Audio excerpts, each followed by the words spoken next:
ஆலயா cotton trending வேட்டிகள் ஷர்ட்டுகள்.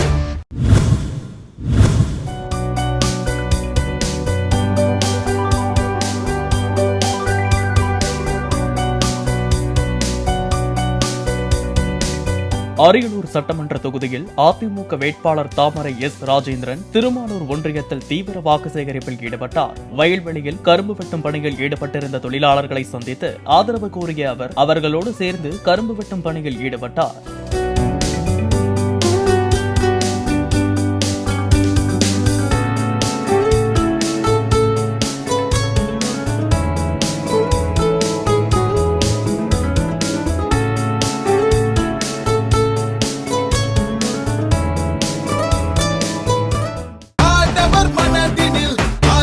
ஆலயா cotton trending வேட்டிகள் ஷர்ட்டுகள்.